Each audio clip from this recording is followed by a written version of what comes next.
বিকেল হয়ে আসছে। তারা সব কিছু গুছিয়ে এখানে রোদে পাতায় একটি চৌকিতে বসে পড়ল। ইমামা রান্নাঘরে ইফতারি তৈরি করছে। তারা আজ এখানে ইফতারি করবে। রোদের কারণে সারার তার সোয়েটার খুলে চৌকির এক কোণে রেখে দিল। প্যান্টের পকেট থেকে রুমাল বের করে মুখের হালকা ঘাম মুছছিল।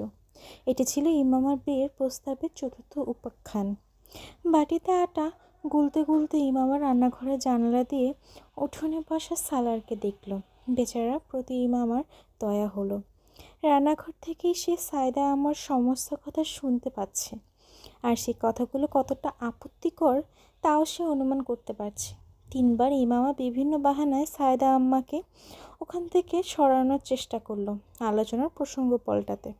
কিন্তু সে রান্নাঘরে ফিরে আসতেই বাইরের উঠানে আবারও একই আলোচনা শুরু হতো।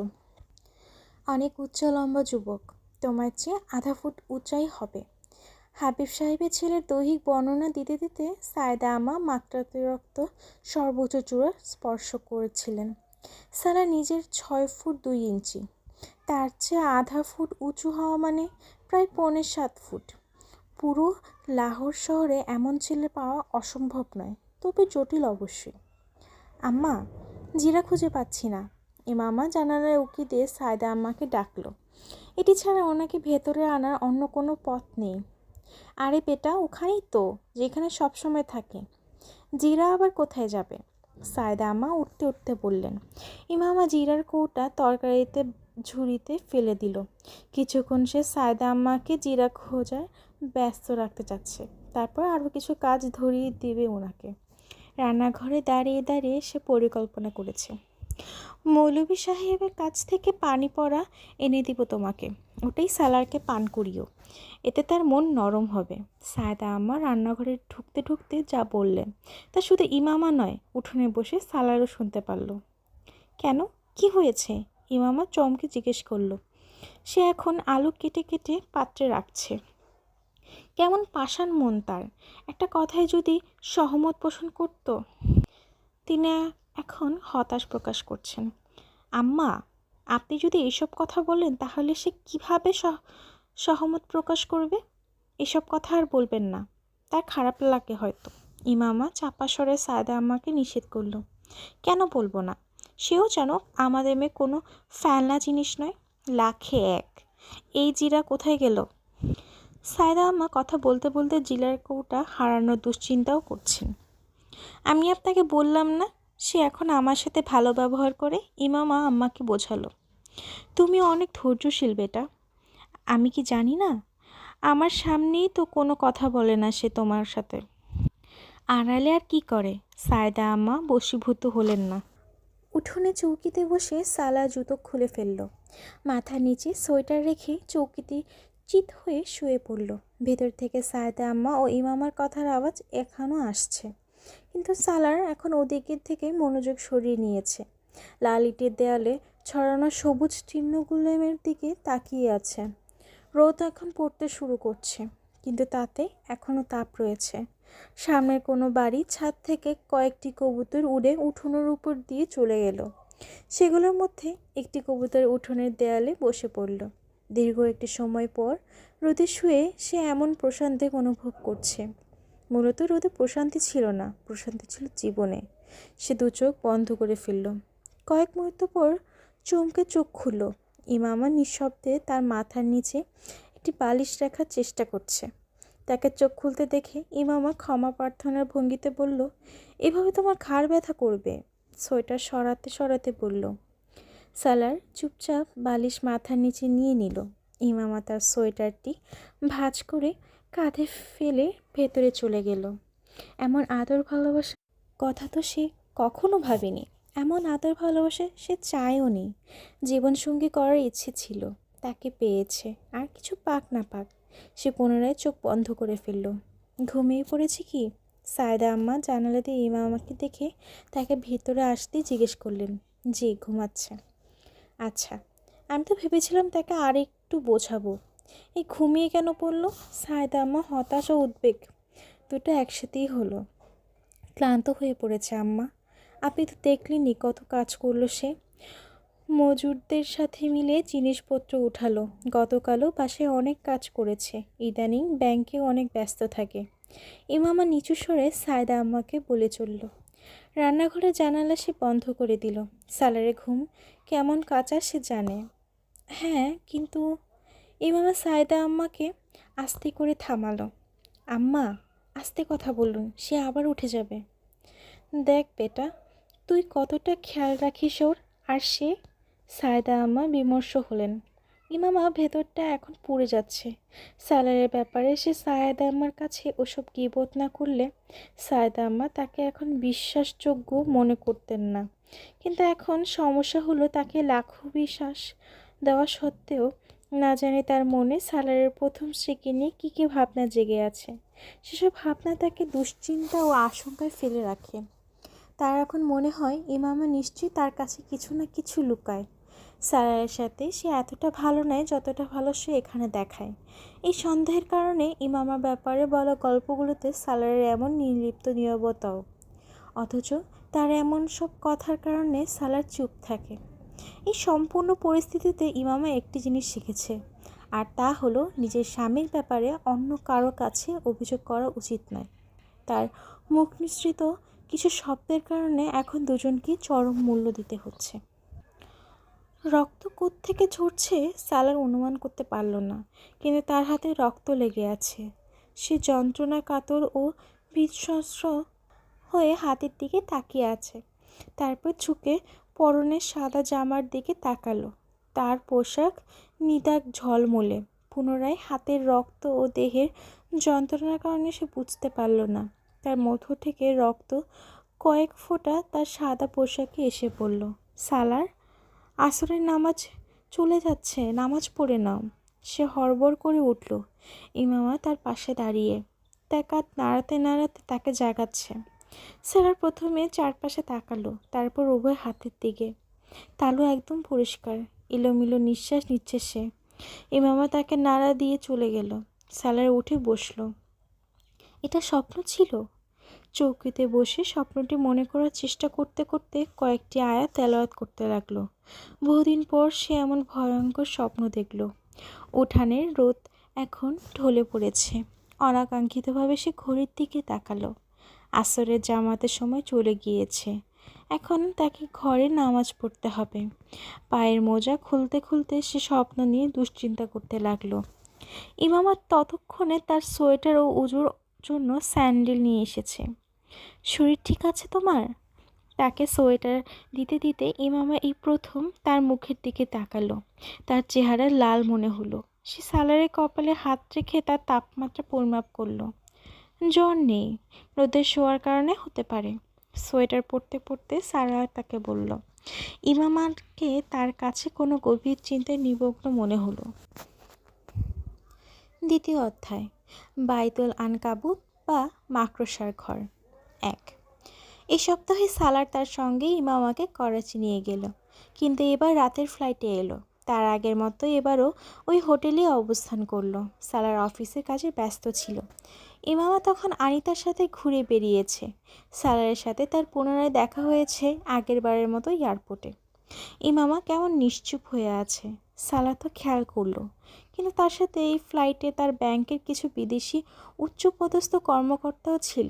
তাই ফ্লাইটে ইমামার সাথে কথা বলার সুযোগ হলো না। এয়ারপোর্টে নেমে গাড়িতে উঠে প্রথমে সে জিজ্ঞেস করলো, তুমি এমন চুপচাপ কেন? কার সাথে কথা বলবো? তুমি তো ব্যস্ত ছিলে। আচ্ছা, এখন কথা বলো।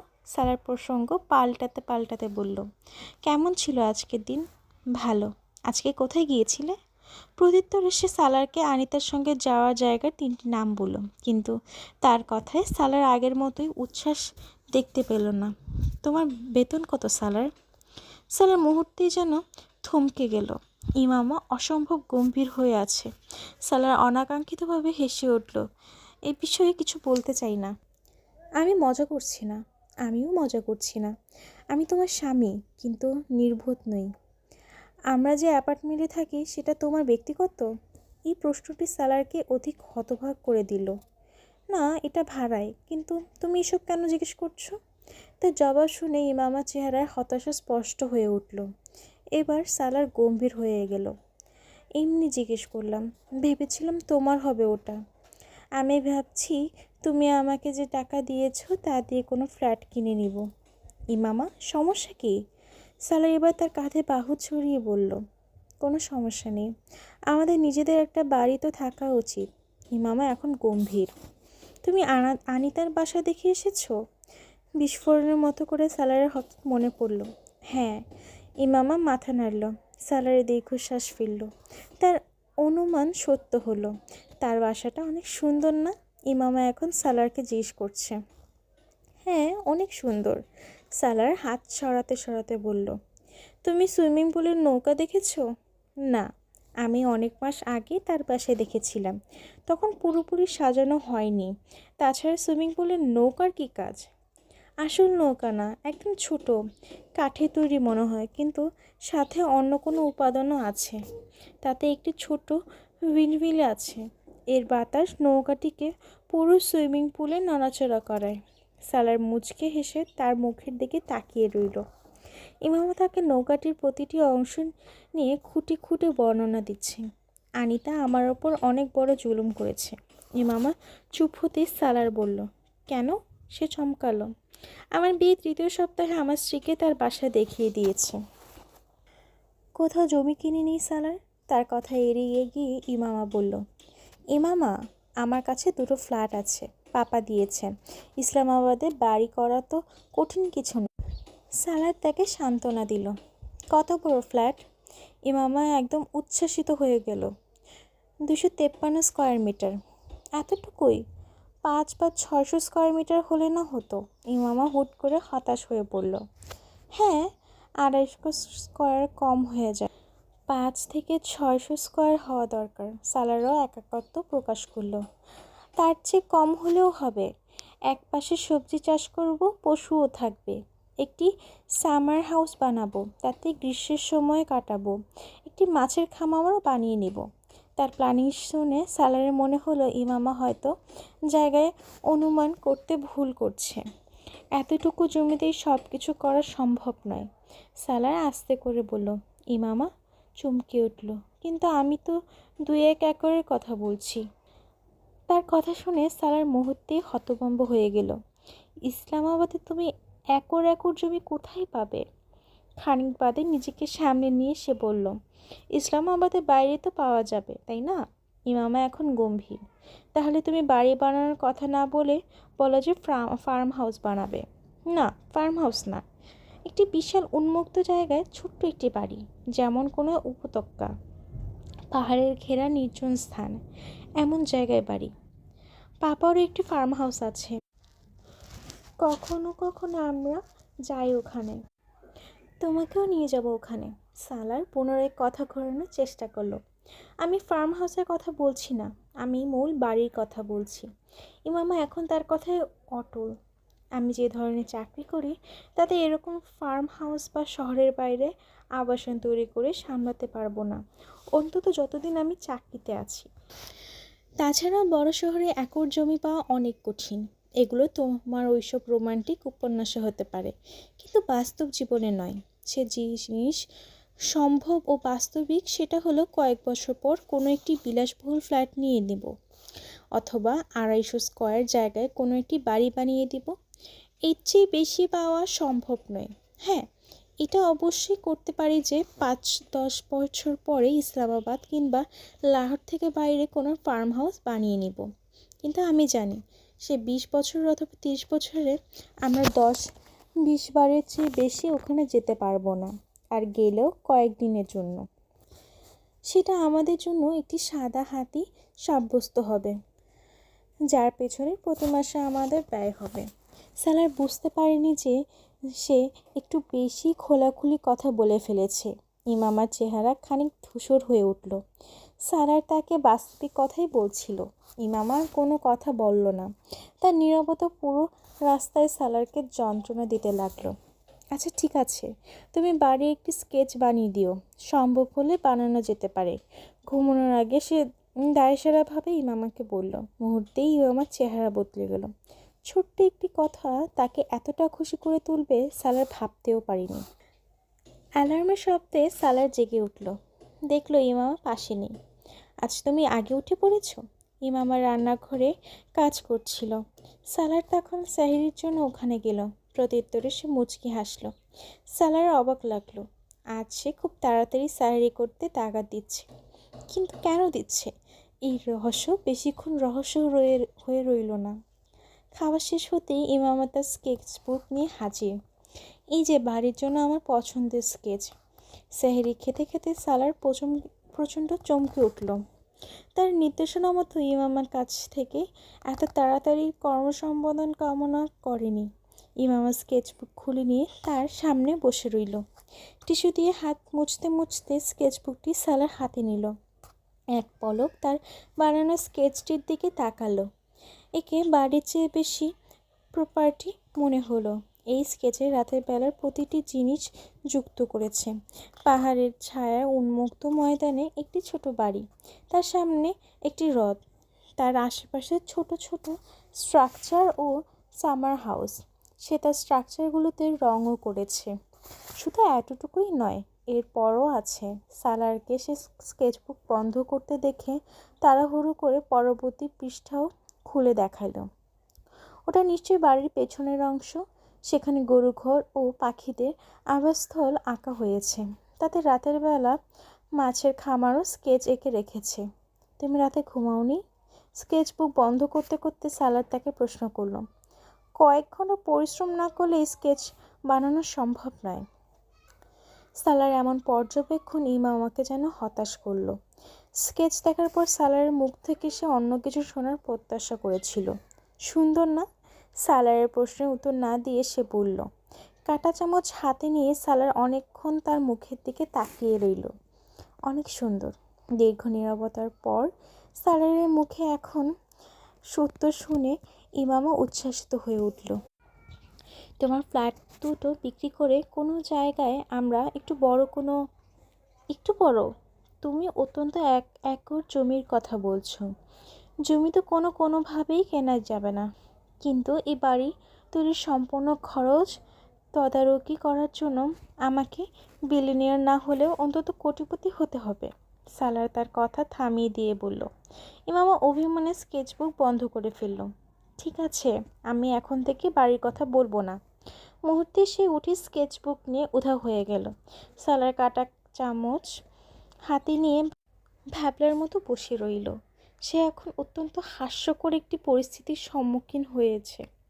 সালার সাহেরি শেষ করে বেডরুমে চলে এলো। এসে দেখলো ইমামা স্কেচবুক খুলে সোফায় বসে আছে। সালারকে দেখে তা বন্ধ করে সাইড টেবিলে রেখে দিল। এখনই যদি তোমার বাড়ির প্রয়োজন হয় তাহলে কিনে দিই তোমাকে। সালার অত্যন্ত গভীর হয়ে তার পাশের সোফায় বসতে বসতে বলল। আমার এমন বাড়ি চাই। সে আবারও স্কেচবুক উঠালো। 1 একর হোক বা না হোক, কিন্তু এমন একটি বাড়ি বানিয়ে দেব তোমাকে, ওয়াদা।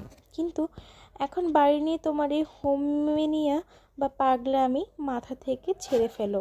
সে ইমামার কাঁধে হাত বোলাতে বোলাতে উঠে গেল। ইমামা অনাকাঙ্ক্ষিতভাবে প্রশান্ত হয়ে গেল। আপাতত ওয়াদা শব্দটি তার জন্য যথেষ্ট। রমজানের অবশিষ্ট দিনগুলো এভাবেই কাটল। ঈদের পরপরই সালারের ব্যাংকে নতুন একটি ইনভেস্টমেন্ট প্ল্যান শুরু করতে চাচ্ছে। তাই এই দিনগুলোতে সালার এটা নিয়ে অনেক ব্যস্ত সময় কাটাচ্ছে। ইমামার ব্যস্ততার পরিধি বাসা থেকে শুরু হয়ে বাসাতেই এসে শেষ হয়। সালার তাকে দিনে 2-3 বার অফিস থেকে কল করে। কয়েক মিনিট কথা বলে ইমামা ভেবেছিল এটা তার সাময়িক ব্যস্ততা, কিন্তু সে ভাবতে পারেনি এটা তার সবসময়ের ব্যস্ততা। বরং সে বিয়ের সময়টাতে সাময়িকভাবে ব্যস্ততা একটু কমিয়ে নিয়েছিল। মার্কেটে ঈদের প্রস্তুতির ফলে ভিড় বেড়েই চলেছে। সালার তার ব্যস্ততা সত্ত্বেও প্রতি রাতে 1-আধা ঘন্টার জন্য তাকে বাইরে নিয়ে যায়। ইমামা প্রতি রাতে এই 1টি ঘন্টার জন্য অপেক্ষা করতে থাকে। তারা ঈদের 2 দিন আগে ইসলামাবাদ চলে এলো। কামরান আর মুইজো তাদের পরিবারসহ পাকিস্তানে এসেছে। তারা তাদের সাথে ফোনে কথা বলছিল, কিন্তু সালার স্ত্রী হিসাবে এটা তাদের প্রথম দেখা। তারা সবাই ইমামার সাথে বন্ধুত্বপূর্ণ সাক্ষাৎ করেছে। সে কে এটা সবাই আগে থেকেই জানে, তাই কেউ কোনো প্রশ্ন করল না। ইমামা সিকান্দার ওসমানের প্রশস্ত ও বিস্তৃত সিটিং এরিয়ার বসে আছে। ওখানে বসা সবার গালগপ্প শুনছে। সালারের 3 ভাইয়ের শ্বশুরবাড়ি ইসলামাবাদে। এই মুহূর্তে তাদের আলোচনার বিষয়বস্তু ঈদ উপলক্ষে শ্বশুরবাড়ি থেকে আগত উপটোকন। এখানে বসে বসে ইমামার হীনমন্যতা হতে লাগলো। তার ও সালারের কাছে কারো থেকে প্রাপ্ত উপটোকনও আলোচনা করার কোনো প্রসঙ্গ নেই। ইসলামাবাদ আসার আগে ডাক্তার সিফতে আলী, সায়েদা আমা এবং ফুরকান ছাড়াও ওনার মেয়েরাও তাদের জন্য কিছু কাপড় পাঠিয়েছিল। কিন্তু নিজের বাবা মায়ের বাড়ি থেকে তো কিছুই আসেনি। কিছু জিনিসের অভাব সারা জীবন তাদের থেকে যাওয়ারই ছিল। ঈদের জন্য তুমি কি বানিয়েছ? কামরানের স্ত্রী জোহা হঠাৎ জিজ্ঞেস করলো। আমি? ইমামা থতমত খেলো। কয়েক মুহূর্তের জন্য সবার দৃষ্টি তার উপর নিবদ্ধ হলো। সালার কাপড় এনে দিয়েছে, জামা পায়জামাই। ইমামার জন্য তো ঈদের পোশাক আমিও বানিয়েছি। এটা তার প্রথম ঈদ। ঈদে তো তুমি আমার বানানো পোশাকটি পরবে। তায়েবা হস্তক্ষেপ করে বললেন। ইমামা মুচকে হাসতে চেষ্টা করলো। এটা ছাড়া সে আর কিছুই পরতে পারছে না। তার কাঁধের বোঝা যেন আরও কিছুটা ভারী হলো। সকালে তুমি আমার সাথে যাচ্ছ। নাইট ড্রেস পরে কিছুক্ষণ আগে সালার ওয়াশরুম থেকে বের হয়েছে। আগের মতোই ইমামা এখনও জানালার সামনে দাঁড়িয়ে আছে। হ্যাঁ, সে সালারের দিকে না তাকিয়ে বলল। শরীর ঠিক আছে তোমার? বিছানায় বসতে বসতে সালার তাকে গভীরভাবে লক্ষ্য করল। হ্যাঁ, সে একই উদাসীনতায় উত্তর করল। সালার কম্বল টেনে বিছানায় শুয়ে পড়ল। পেছনে ফিরে ইমামা তার দিকে তাকালো। সালার এখন তার ফোনে অ্যালার্ম সেট করছে। ইমামা অবচেতনে সালারের দিকে এগিয়ে এলো। সালার চমকে তার দিকে তাকালো। ইমামা চুপচাপ তার পাশে ঘেঁষে বসে পড়ল। সেলফোন টেবিলে রাখতে রাখতে সালার হতবাক হলো। ইমামাকে চিন্তিত দেখাচ্ছে। এটা নিশ্চিত হওয়ার জন্য এখন তাকে জিজ্ঞেস করার প্রয়োজন নেই, কারণ সালার আগের মতোই তার উদাসীনতাকে ইসলামাবাদে আসার কারণেই মনে করল। সালার শুয়ে শুয়ে তার হাত মুঠোয় পড়ে নিল। ইমামা তার হাতের ভেতরে নিজের গুটিসুটি হার্টের দিকে চেয়ে রইল। তারপর চোখ তুলে সালারের দিকে তাকালো। আমাকে বিয়ে করা উচিত হয়নি তোমার। সালার হতভম্ব হয়ে গেল। তাহলে কাকে বিয়ে করা উচিত ছিল? তার হতভম্বতা এখনও বহাল। যে কাউকে, আমি ছাড়া যে কোনো মেয়েকেই। সুন্দর পরামর্শ, কিন্তু দেরিতে পেলাম। বিষয়টি সালের দুষ্টুমিতে উড়িয়ে দিতে চাচ্ছিল, কিন্তু ইমামা তার হাত সরিয়ে নিল। এখন তুমি আফসোস করছো, তাই না? সালা উঠে বসে পড়ল। আমি কেন আফসোস করব? সালা এখন গম্ভীর হয়ে গেল। সেটা আশা করি তুমি জানো। ইমামা উঠে যেতে চাইল, কিন্তু সালার তাকে থামালো। না, আমি জানি না। বলো। তার এমন উত্তরে ইমামা সত্যি হতভম্ব হলো। তোমারও হয়তো মনে চায় কেউ তোমাকে কাপড় দিক, উপহার দিক এবং... ইমামা তার কথা শেষ করতে পারল না। প্রথমে তার গলা ভারী হলো, তারপর অশ্রু গড়াতে লাগলো। সালার বোকার মতো তার মুখের দিকে তাকিয়ে রইল। যে কথা তার কল্পনা জল্পনাতেও ছিল না, ইমামা সেটা ভেবেই নিজেকে অপরাধী করে রেখেছে। হায় আল্লাহ, ইমামা তুমি এসব কি ভাবছো? সালা সত্যি শ্বাসরুদ্ধ হয়ে রইল। ইমামা তার চোখে কচলে অশ্রু মুছতে লাগলো। ব্যাস, আমাকে বিয়ে করা উচিত হয়নি তোমার। ইমামা ভেঙে পড়ল। এখানে বিষয়টা শুধু উপহারের নয়। লাউঞ্জে উপস্থিত সবার মাঝে বসে যে অনুভূতি হচ্ছিল, বিষয়টি মূলত তাই। প্রত্যুত্তরে সারা নিঃশব্দে তাকে জড়িয়ে ধরে সান্ত্বনা দিতে লাগলো। ইমামা শান্ত হলো না। তার হাত ছাড়িয়ে উঠে চলে গেল। আধা ঘন্টা ওয়াশরুমে কান্না করে তার মন তো হালকা হলোই না, উল্টো মাথা ব্যথা শুরু হলো। কাপড় বদলে পুনরায় যখন রুমে এলো, দেখলো সালাদ তখন লাইট জ্বালিয়ে ওভাবেই বসে আছে। ইমামা খানিক লজ্জাবোধ হলো। তাকে কিছু না বলেই ভালো হতো। সে সালারের দিকে না তাকিয়ে বিছানার অপর পাশে এসে শুয়ে পড়ল। সালার লাইট অফ করে শুয়ে পড়ল। ইমামাকে আর ডাকলো না। এই না ডাকাটা ইমামার জন্য একটা অপ্রত্যাশিত নিয়ামত সাব্যস্ত হলো। ইমামা বেবি, আপনি অতটাও বুদ্ধিমতী নন যতটা আমি ভেবেছিলাম। এমন অনেক বিষয় আছে যেখানে আপনি নির্বুদ্ধিতা প্রদর্শন করে বসেছেন। পরের দিন গ্রামে যেতে যেতে গাড়িতে বসে সালার তাকে বলল। ইমামা সামনের রাস্তার দিকে তাকিয়ে রইল। আপাতত তার নিজেকে বুদ্ধিমান প্রমাণ করার কোনো ইচ্ছে নেই। হুট করে কি হয়ে যায় তোমার? কেন আজে বাজে জিনিস ভাবতে থাকো? এসব তুমি বুঝবে না। ইমামা নীরস ভঙ্গিতে বলল। হ্যাঁ, হতে পারে, কিন্তু শ্বশুরবাড়ির জামা কাপড় ও উপটোকনের প্রতি আমার কোনো আগ্রহ নেই। তোমার কি মনে হয় শ্বশুরবাড়ি দেওয়া কাপড় চোপড় পরে আমি ঈদ করব? তবে তোমার যদি দুঃখ হয় যে তুমি উপহার পাওনি। হ্যাঁ, আমার দুঃখ আছে। তো ইমাম প্রচণ্ড অভিমানে তার কথা থামিয়ে দিল। তো আমি তোমাকে কিনে দিয়ে এসো, আগেও দিয়েছি। সালার গলা খানিক নরম হলো। এসব তুমি বুঝবে না, ইমামা একই ভঙ্গিতে বলল। হ্যাঁ হতে পারে, কিন্তু তুমিও একটি কথা বুঝে নাও, কিছু জিনিস তুমি কখনই বদলাতে পারবে না, তা তোমাকে মেনে নিতেই হবে। তাতে কি হয়েছে? কিছু না হলে কান্না করছো কেন? সবাই হয়তো ভেবেছে আমার পরিবার। কষ্টে সে কথা মাঝপথে ছেড়ে দিল। কেউ তোমাকে কিছু বলেছে? না। তাহলে? বলেনি, কিন্তু মনে মনে তো হয়তো ভেবেছে। তুমি তাদের মন পর্যন্ত যেও না মামা, আমি যা বলছি শুধু তাই শোনো। সালাদ তার কথা থামিয়ে দিয়ে বলল, ওগুলো অনর্থক। স্বাভাবিক পারিবারিক বিয়ে হলেও আমি শ্বশুরবাড়ি থেকে উপটকন নেওয়াটা পছন্দ করতাম না। যে প্রথাগুলো আমি পছন্দ করি না সেগুলোর জন্য আমার কোনো আক্ষেপ অনুশোচনাও নেই। তোমার চেয়ে মূল্যবান কোনো উপহার কি হতে পারে আমার জন্য? সালাদ তাকে শান্তভাবে বোঝানোর চেষ্টা করছে। সে জানে ইমামা তার কথায় প্রভাবিত হচ্ছে না। সে এও জানে ইমামা উপহারের জন্য মন খারাপ করছে না। সে মন খারাপ করছে নিজের বাবা মায়ের ছায়া থেকে বঞ্চিত হওয়ার যাতনায়।